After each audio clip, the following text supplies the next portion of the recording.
Hello Math 20-1. We're working our way to building our skills with quadratic formula, with quadratic equations. And last day you solved by factoring. Today you are going to see that that's not always going to work and we need more methods. And this journey in quadratics has been thousands of years, believe it or not. I'll tell you a story tomorrow. So what you need right now is to build some skills. So I would like you to complete this first page of your notes and then come back and see me and build it as you go along. So you are back, so I'm assuming you've tried this. Remember, these are expanding binomials, and to expand them properly, remember that this should be square the first term x squared, square the last one is 1, and multiply the two together and double, and so you should get x squared plus 2x plus 1. The next one should be x squared plus 4x plus 4. The next one should be x squared plus 6x plus 9. The fourth one would be x squared plus 8x plus 16. And lastly, we'd have x squared plus 10x plus 25. So those were all positive constants, right? Positive constants. And so that's how we do that. Now you make sure you finished off the other ones, and what would we get with these?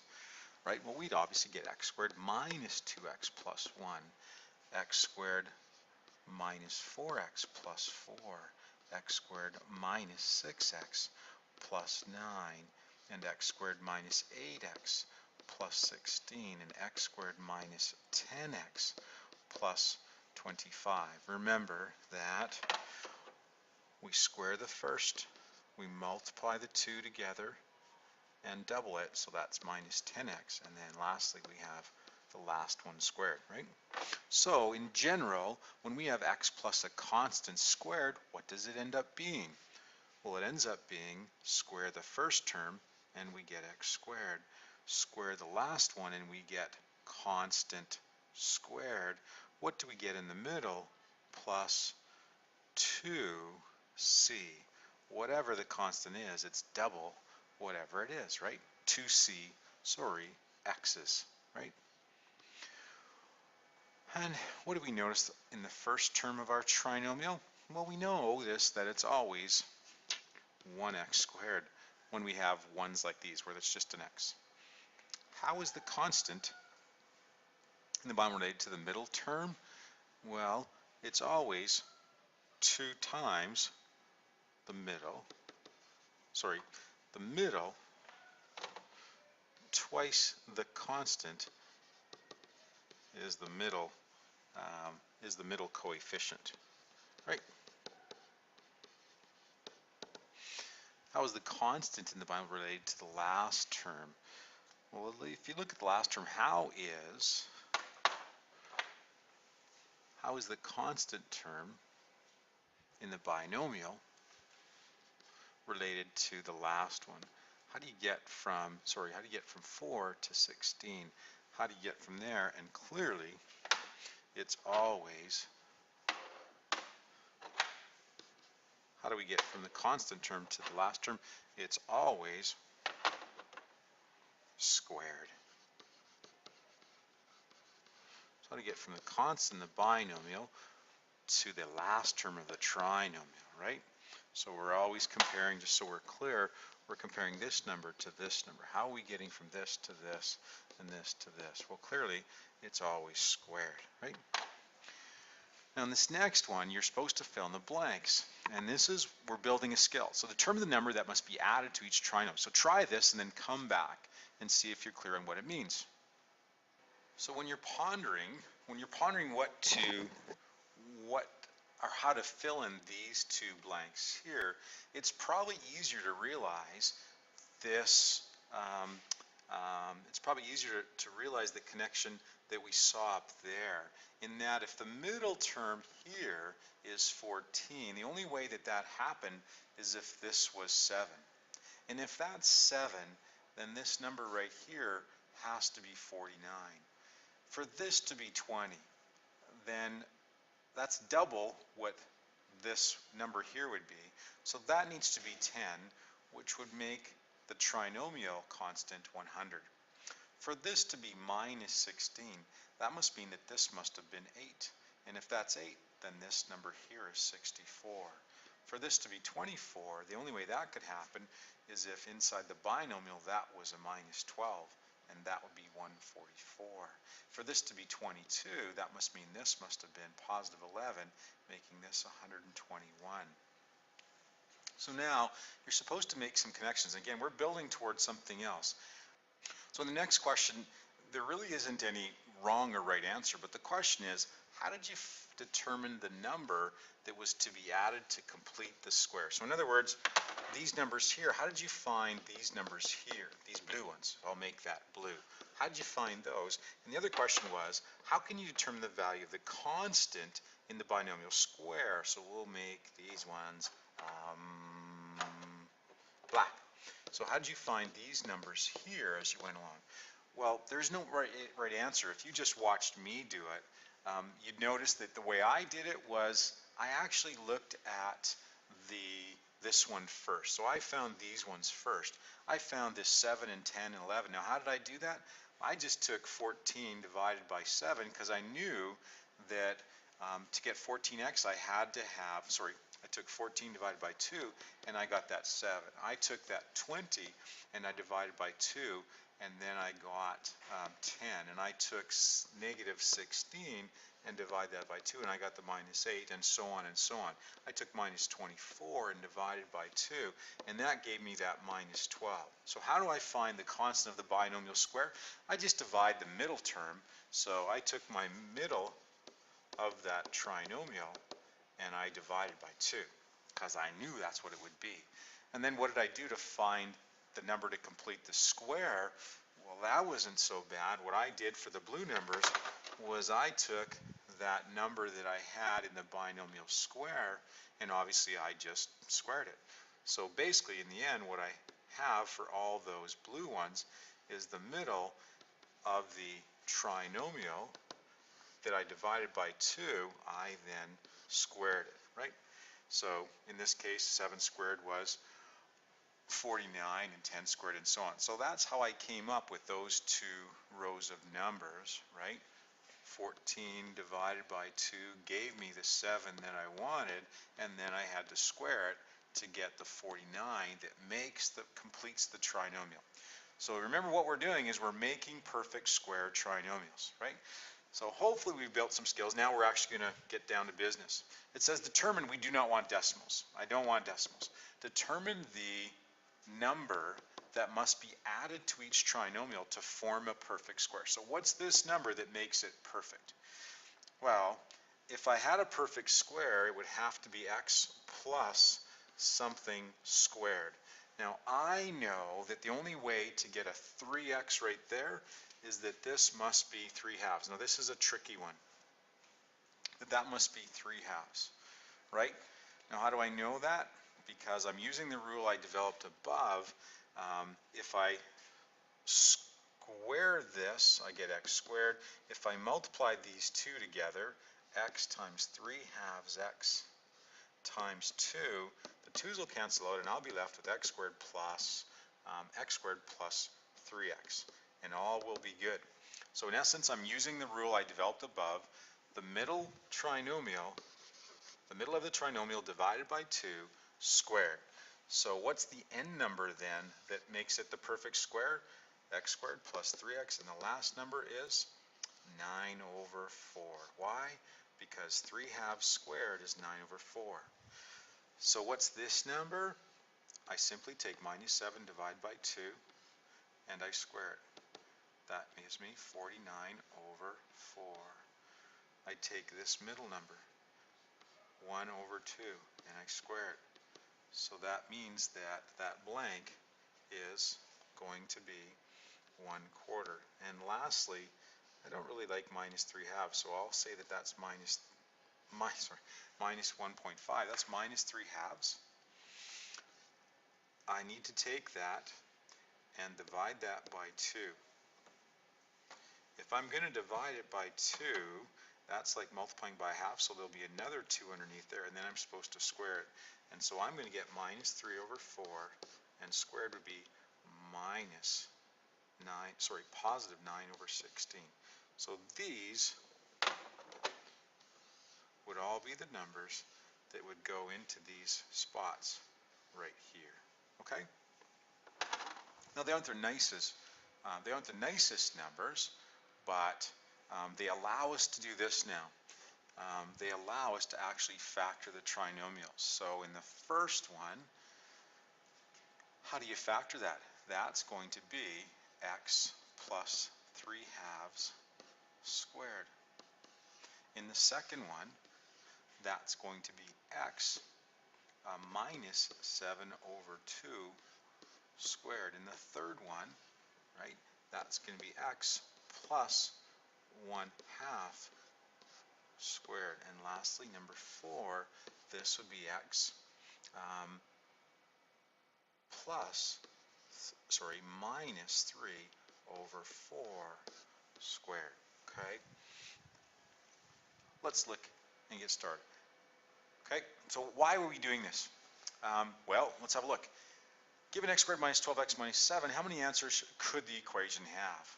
Well, we've talked a bit, it's degree 2, and you factored, this could have 2 answers. That's what quadratics could, 2 possible answers. Now, if your life depends on finding the answer to this, what's your problem? Ponder that for a second. Find the 2 answers that go with that quadratic equation. Come back. Well, if you look at it, you'll see my problem is that I have a sum, right? We have factoring. I have a sum equal to minus 12 and a product equal to minus 7. That's a problem because there aren't any products.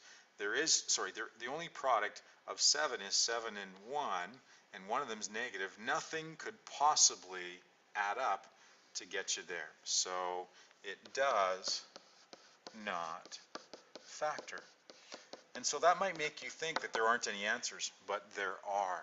We have to find a way in order for us to factor that, in order for us to find the answers to that question, because our life depends upon it, right? And so that's a problem. Well, we'll come back to that. And the answer is going to be something about this completing a square that we learned back there. How do we do that? Well, the first thing we need to be aware of is we need to be aware of the square root property, right? Don't forget that. We talked about this a couple times this year already. If x squared is equal to 25, I take the square root of both sides and I realize that x equals plus or minus the square root of 5. Whenever I take the square root, I must consider both. If I take the square root of this, I take square root of both sides, that means that x minus 3 is equal to plus or minus root 13. So there are 2 answers. X equals, I take the 3 over and I get positive 3 plus or minus root 13. That's 2 answers, right? 3 plus root 13, which would give you some decimal, and 3 minus root 13. There are 2 answers there. Those are the exact answers that we usually want, okay? And lastly, solve this one and then come back and see, okay? So to solve this one, we need to get the squared by itself. So I get x plus 3 squared equals, I divide by 4, and I get x plus 3 squared equals 6. And I take the square root of both sides, and I get x plus 3 is equal to, that should have been plus or minus root 6. So x plus 3 equals plus or minus root 6. And that means that x equals minus 3 plus or minus root 6. And just so that you're clear, that means that x equals minus 3 plus a root 6, which would be one answer, or x equals negative 3 minus root 6. But there's 2 answers there, and they aren't nice answers, right? They're radical answers. They're irrational numbers, okay? So if I get something to a square root situation, all is good, and I can make something happen. So we need this procedure for completing square. So if you can, just copy this down, and I'll be right back. So this is the procedure that you want to copy down. Step 1, and you can pause it so you have time. Step 1, if A is not 1, you need to make it 1. Because remember, all of these questions back here, when we were doing the perfect squares, right, they were all 1x squared, 1x squared, 1x squared. So in order to complete the square, we need to have 1x squared, okay? So if it's not a 1, make it a 1. Move the constant to the other side of the equation. Determine the value of the number to complete the square and add the number to both sides of the equation, and then factor and solve by using the square root property. Okay, copy those down, come back, and we'll do them together. Okay, so you've got your steps. Let's do the first one. This is the one that our life depended upon. So the first thing we do is we don't have an a value. There's just one, so that's good. Then it said that we were supposed to move the constant to the other side. So x squared minus 12x is equal to, now I moved it to the other side. There's a 7. This number here is the number I need to complete the square. So what number do I need to put there to complete the square? Remember our rule? Whoopsie, this should be an x there. So how do I complete the square? I take minus 12, I divide that by 2, and I square it. That's the number that completes the square. What does that make?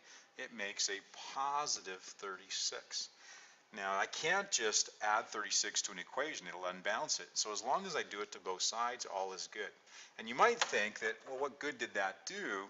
Well, like the next step says, I added to both sides, now I go back to blue, and I can factor it. This is really now a perfect square of x minus 6 squared is equal to 7. Bazing! And now we can use the square root property, and all is good. I can now take the square root of both sides, and what you thought didn't have answers does. You end up with x minus 6 is equal to plus or minus the square root of 7. So x equals, oh, not 7, you silly. We forgot to add. Let's go back. We forgot to add the 36. It was green. It was hiding. I'm colorblind. We end up with 43. So x equals, when you take the square root of both sides, x minus 6. X minus 6 is equal to plus or minus the square root of 43. So that means that x equals 6 plus or minus the square root of 43. Now those are the exact answers. As a decimal, you could verify it on the calculator by trying it, but it ends up being 6 plus the square root of 43 is approximately equal to 12.56, and you could check that in the original equation, but it'll work. Or 6 minus the square root of 43 is actually equal to minus 0.56. Okay, so those are our two answers. Let's try another one, and these are nice ones. Again, if there was an a, I would factor it out, but there isn't, so I can move on. I take x squared minus 4x, and I take the constant to the other side, so that is just a plus 1 there. I find out the term that I need to add to both sides. What number is that? Well, if I took minus 4 and I divide it by 2 and I squared, what makes it a perfect square is a 4. That's beautiful. Now that's a perfect square, but I have to keep the equation balanced. What have I done? I've allowed myself to factor this. X minus 4 squared, x minus 2 squared is equal to 5. I use the square root property, and I find out that x is equal to, x minus 2 is equal to plus, Mr. K, x minus 2 is equal to plus or minus root 5. So that means that x equals 2 plus or minus root 5. Okay? And we can do the same with these as well. So if I take a, now we have an a value there, we have a 4. So the rule is I still want you to factor it out, but you're only going to factor out of the first two terms. You'll see why in a second. So I take a 4 out, and I've got x squared minus 4x. There is my perfect square, and I'll put brackets. Equals 7, so I'm combining. I took the 7 over here, and now I need to make this a perfect square. Okay, I need to make that a perfect square. So right there, what's the number I need to put there? Just like we've always done, we need to take minus 4, divide by 2, and square it. The number I need there is obviously a 4. Okay. Now, if I put a 4 here, plus 4, that's awesome. But I actually have to put plus 16 over there. And you might wonder why. And the reason is that I didn't really add 4 here. Don't forget that each of these is multiplied by this. So the number that you have to put to the other side is actually 16. Okay? That's the number there. Okay? To keep it balanced, it's got to be 60. And now we just finish off the same way we would. We factor it, and we have 4 times x minus 2 squared. 4 times x minus 2 squared is equal to, in this case, 23. I'll solve it for the x minus 2, and I get x minus 2 squared is equal to 23 over 4. And then we'll take the square root of both sides. And so we end up with x minus 2 is equal to plus or minus the square root of 23 over 4. X equals 2 plus or minus the square root of 23 over 2. Okay? Because I can take the square root of 4 in the bottom. Okay? All right? If I look at the next one, we follow the same rules. I have an a value. I can't have that. I got to get rid of it. Okay? So I will factor. Well, you know what? We don't like negative. There's all kinds of little tricks we could use. Yeah. Let's factor that. Well, we're going to factor that negative out. So let's factor that negative 3 out. And if I do that, I get x squared plus 4x. Right? And I'll take the minus 17 over to this side. And so now again, I follow that same rule. It ends up being pretty simple. So I have 4 divided by 2 and squared is equal to 4. So the number I need to add here is 4. Now be really careful.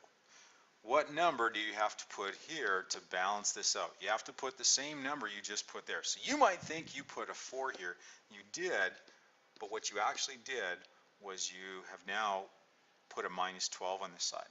So what you need to do on this side is to do the same thing. You need a minus 12 over on this side as well.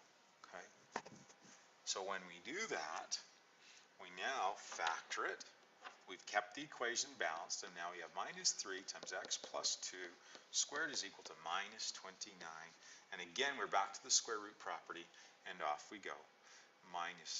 X plus 2 squared is equal to minus 29 over negative 3.